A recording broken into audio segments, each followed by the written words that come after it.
There we go. Follow Jesus. We're continuing our series today, and I just want us to start off here. If you can, take yourself back to a time maybe before you even were. I don't know. We're talking. This is back in the early or late 80s, early 90s. This is when bands like Def Leppard and Richard Marx, they were rocking it out there. These two bands made one of my moves possible. Between Pour Some Sugar on Me and Hold On to the Nights, it sustained me when I moved from Texas to Iowa. We moved around a lot as a kid and as a family. It seemed like about every 2 or 3 years we moved. My dad's job just took us different places, and so being the new kid was something that was kind of the norm for me. But this was, I think, the hardest move for me because I was moving between my 9th and 10th grade year. And if you're not familiar with the educational process there between Iowa and Texas, they're a little bit different. So your science classes that you take as a sophomore in Texas are the ones you take as a freshman in Iowa, and they just kind of flip-flop those things around. So I showed up, and all of my classes were either with juniors or they're with freshmen. I had no classes with somebody of my own age in my own class. It was just kind of a weird move. But you can navigate that. If you've moved before, you can navigate the classes. That's not so bad because there's smaller numbers and there's assigned seating and you are where you are. The teacher kind of dominates things. But the time that is very scary is this time when you come down to the lunchroom and you're new and you don't know anybody. And the town is not necessarily a very transient town. And so Todd, with my mullet, and almost as good as Richard Marx's, has my tray, and I come out to that dreaded, where am I going to sit? And so I see a table, and there's an opening, there's some people sitting there, so I go over and I sit down, just trying not to offend people, but as soon as I sit down, they look, and they get up, and they leave, and go to a different table and sit down. And so I ate day one all by myself, thinking this is not fun. Well, day two, I kind of learned my lesson, so I came out with my tray day two and was like, where's a table where nobody is? And so that's what I headed towards. I found a table where nobody was, and these girls, they come running up, he's in our spot! He's in our spot! Quick, go to table 2! And so they take off. And again, I just sat there, and I don't know if you ever felt that way, but you don't belong, you're not wanted, you feel like a total outcast. I've had a multitude of experiences like that. That's the one that kind of cuts the most to me. Eventually, it was okay. It all worked out in the end. People knew who I was, and they realized I wasn't too bad of a guy. They realized I didn't ride a horse to school. There's just different things going on, but we're talking tonight about being an outcast, and basically we're going to answer 3 questions. We're going to look at 3 questions. Who are they? We're going to look in a biblical context. Who were they then, but who are they now? And then we're also going to look at the Pharisees back in the day. How did they respond to them? And then we're going to contrast that with how did Jesus respond to them. And you and I, know that our job is to image God, and the one who did it perfectly was Jesus Christ. So as we're looking at these things, it's very easy for us to go okay, 1, I think we kind of maybe already understand, but we'll play along, Todd. And 2, I think we kind of know what the answer is, but we'll play along too, Todd. But really, 3 is what I'm looking for because that's what I want to aspire to be. Yeah? So let's dive in if we could.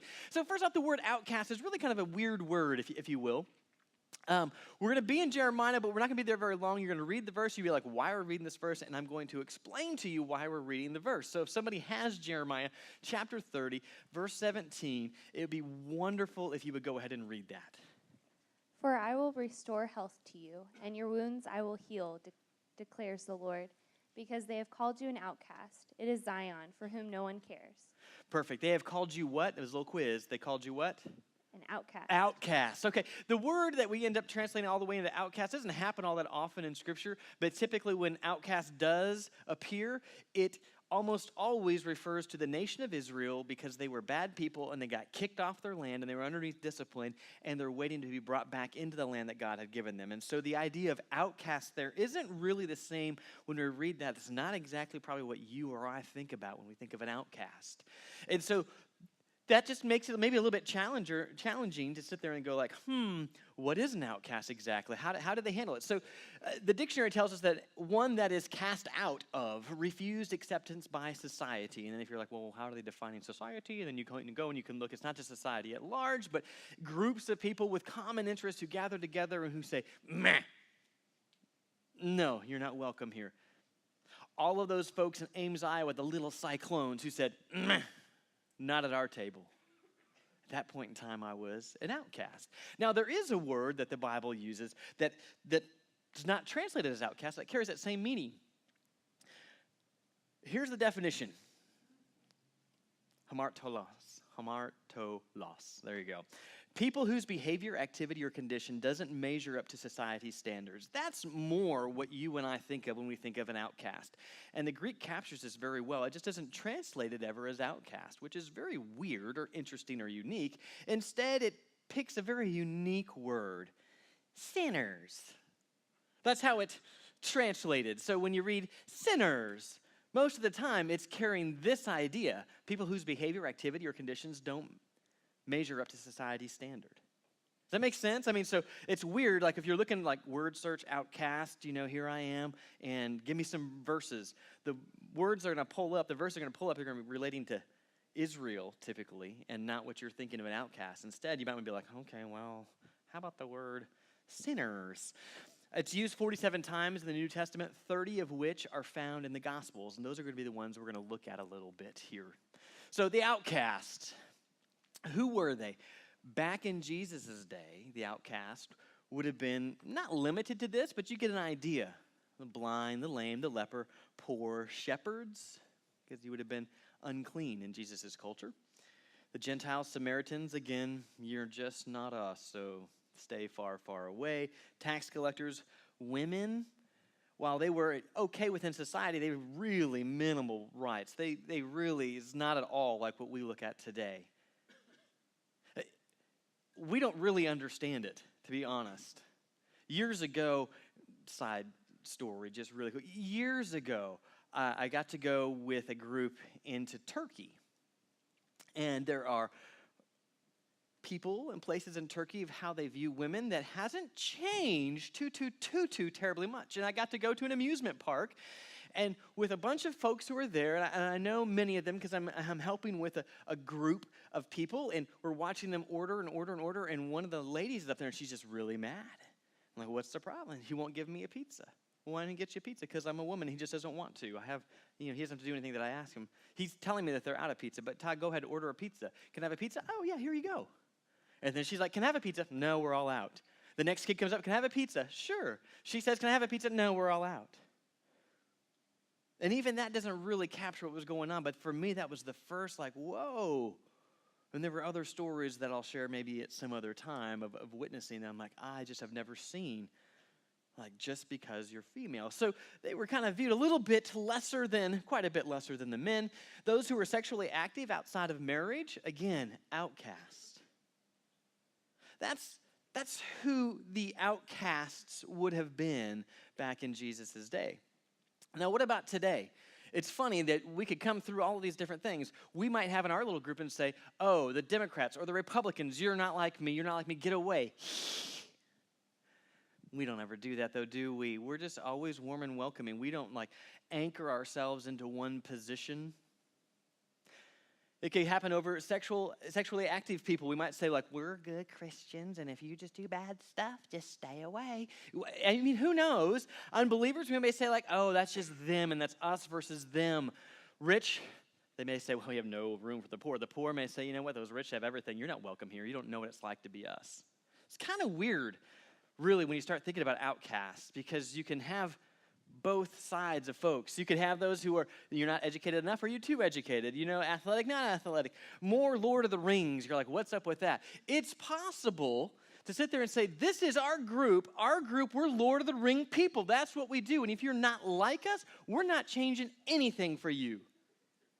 You have to adapt to us. And it's kind of weird, but we can make a person feel like an outcast over something like that. You know what I discovered is that as Iowa went on for me after being abandoned those first couple of days in the cafeteria, what I realized, nobody was sitting there saying, Todd, I hate you. Nobody was looking at me saying, you're a horrible person, you're an outcast, get away from me.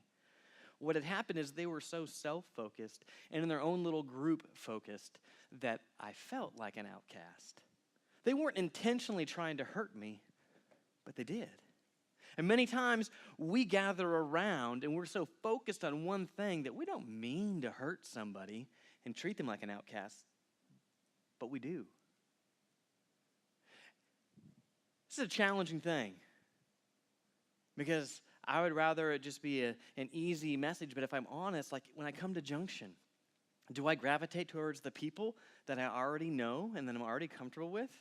And somebody new comes through, I'm like, oh, hey, and run away because I'm scared and because I'm comfortable over here, and that person feels like an outcast? Do I do that? Do you do that? I don't know. Only you can answer that. But let's look. So we've got an idea who these outcast folks are back in the day. How did the Pharisees respond to them? Okay? Now, we'll be in Luke chapter 10, verses 30 through 32. Now, before you start reading here, I have to set just a little bit of a context for you, if I could, because there's not a verse that says, well, then the Pharisees saw these people and said, oh, huh, and they ran away. But there's implication after implication after implication of how they acted and how they behaved. And so Jesus is getting ready to come into a parable that you're probably familiar with if you've been within the church for very long. The Good Samaritan is what we're coming into. And he's going to just kind of lay a few things out for us. And I want us just to look at the first two characters in this really quick because their attitudes and demeanors probably wouldn't be that foreign from how Pharisees and the religious folks acted during the day. So Luke chapter 10, 30 through 32. Jesus replied and said, A man was going down from Jerusalem to Jericho and fell among robbers, and they stripped him and beat him and went away, leaving him half dead. I got to interrupt you, sorry, because I do this. I'm so sorry. I always remember it's not because you've done anything wrong. They left him how? Half dead. Half dead, okay. And by chance, a priest was going down on that road, and when he saw him, he passed by on the other side.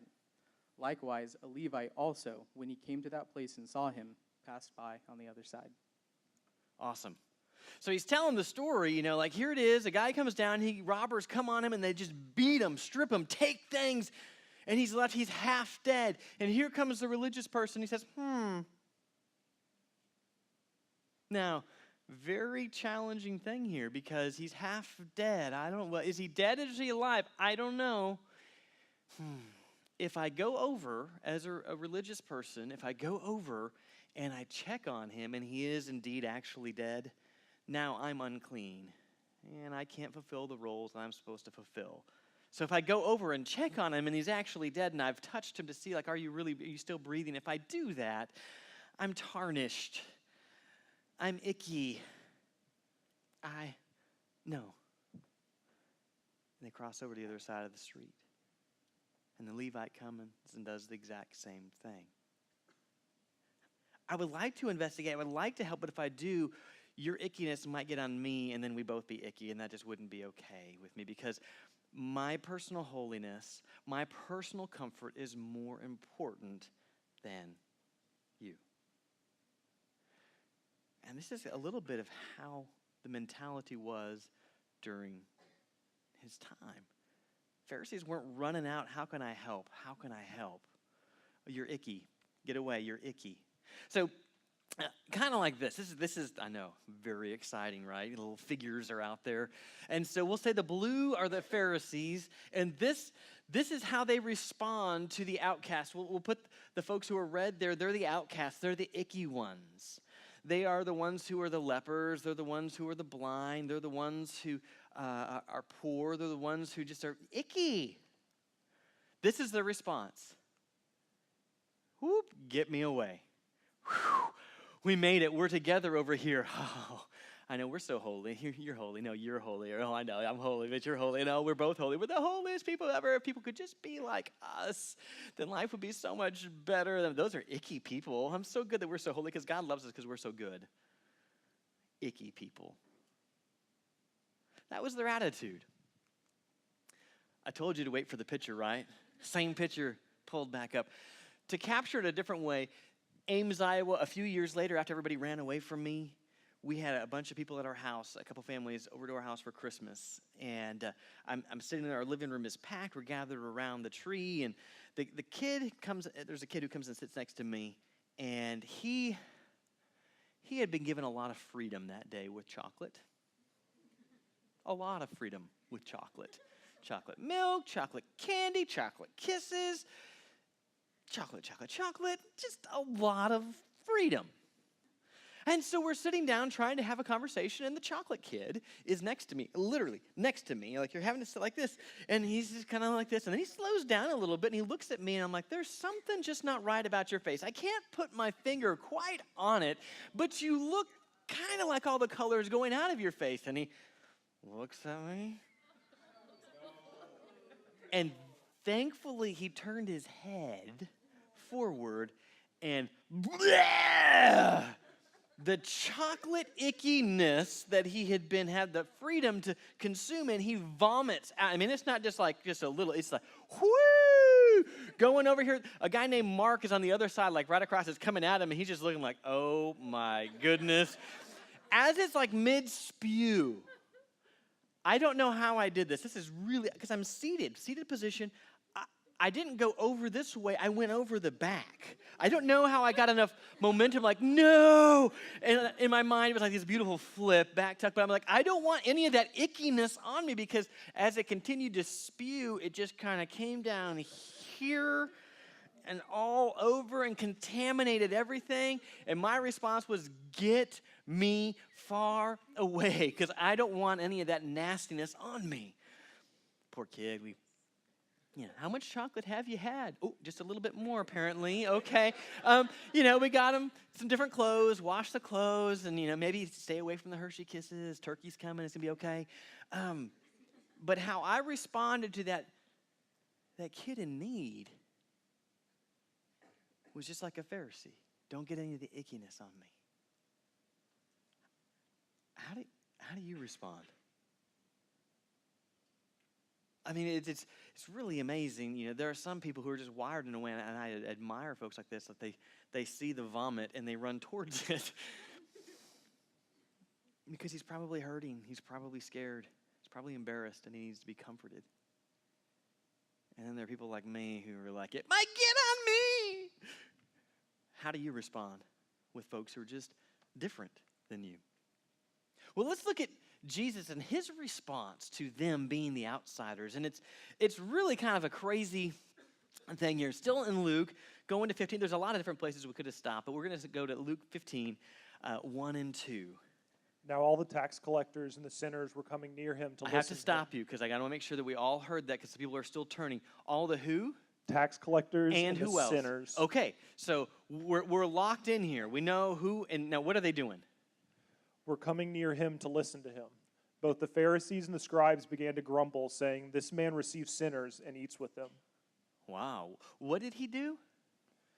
What did Jesus do? He ate with them. And what else? Received them. Receives them, and he eats with them. It's interesting. If you were like a stellar Bible student, you would sit there and you'd see that word grumble and you'd underline it. It would make you think back to the Old Testament about the nation of Israel once they've come out of the land of Egypt and they're in the wilderness. God has taken them to the promised land, and the whole time they're just grumbling about, God, you are so yucky and nasty. I want to go back to that land that was so good, where we had to kill our kids and where we were enslaved, where we could eat onions and leeks. The whole time they're just grumbling,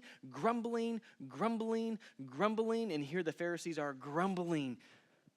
Their attitude is icky.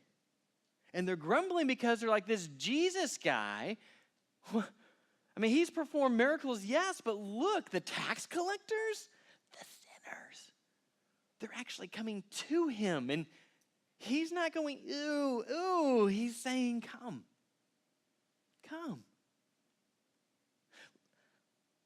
Let's eat. Let's fellowship. Come on.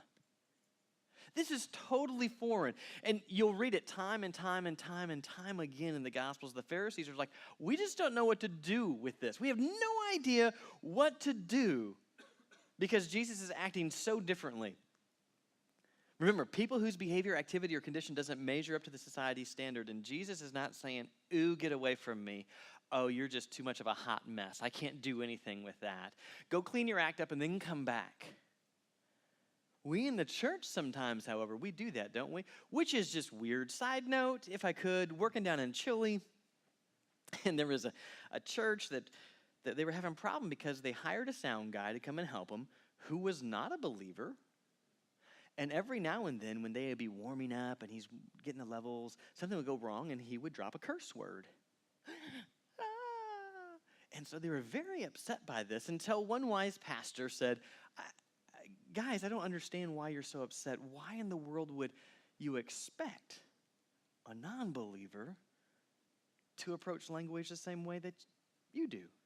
What a great opportunity that we have. Yes, we pay him to be here, but he comes and he hears the word of the Lord week after week after week. So why are we shaming him? Why are we yelling at him? Why are we rebuking him?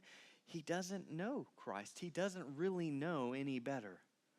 We shouldn't expect him really to get it until he gets it. But we do that all the time, don't we? No, y'all don't. I do at times. So 2/3 of the time that this word is used in the gospel, it is used in relation to Jesus. It's him receiving. It's him who's eating. It's him declaring, hey, it's not those who are righteous that need to be called to repentance. No. It's not the healthy who need a doctor. It's the sick. That's who I've come because God loves them so incredibly much. That's why I'm here. Do you get it? I'm here for those who fall short, and those who you call icky are those who fall short. But those who have fallen short are the very ones that carry the imprint of the image of God, and he is thrilled by them. He desires an intimate, close relationship with them. And that's why I'm here. And that's why you're here. We are to be a light. We are to be pursuing and imaging God. The best one who imaged God was Jesus. And so we're to look at him and see how we handle these things. Luke chapter 5, 31 and 32. I caught you off guard, I think. I told you, I didn't tell you. It's hidden down there in the corner. Now they're scurrying.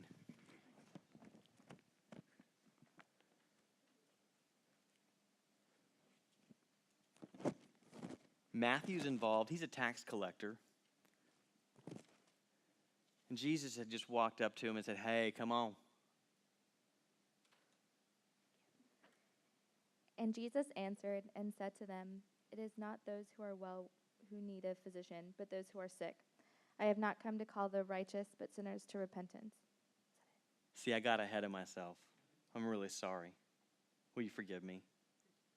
Okay, good. Don't treat me like an outcast. But Jesus, you see him. Hey, I've come to call these very people that you say icky, ooh, they're the ones that my heart beats for.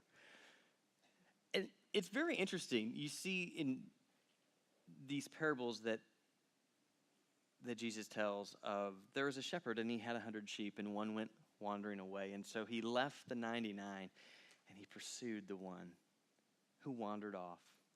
The icky one, because the icky one had that much value and that much importance and was worth that much. Do you see this? There's activity moving towards the icky one. He didn't just say, well, 99. Bubba,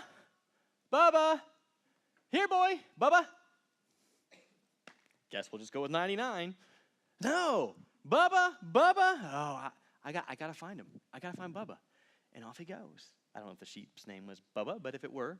And off he goes. There's activity. I'm actively pursuing her. Then he tells that there's a story of the woman who had 10 coins and she loses one. And she doesn't go like, well, 90% is still pretty good. No, she puts those and goes and looks and searches her house. She's actively moving towards, looking, seeking. It's incredible. So Jesus, he's the darker over here of the blues. Now he responds to the icky people. He's like, Pharisees, get away. This is where we need to be. Let me go to them. These are the folks. This is the deal. And when he did this, people didn't know what to do. They just more and more and more like, wait, what? You're different. Wait, what? You're not afraid of my ickiness? Like when he heals a leper, when you read it and he touches the leper,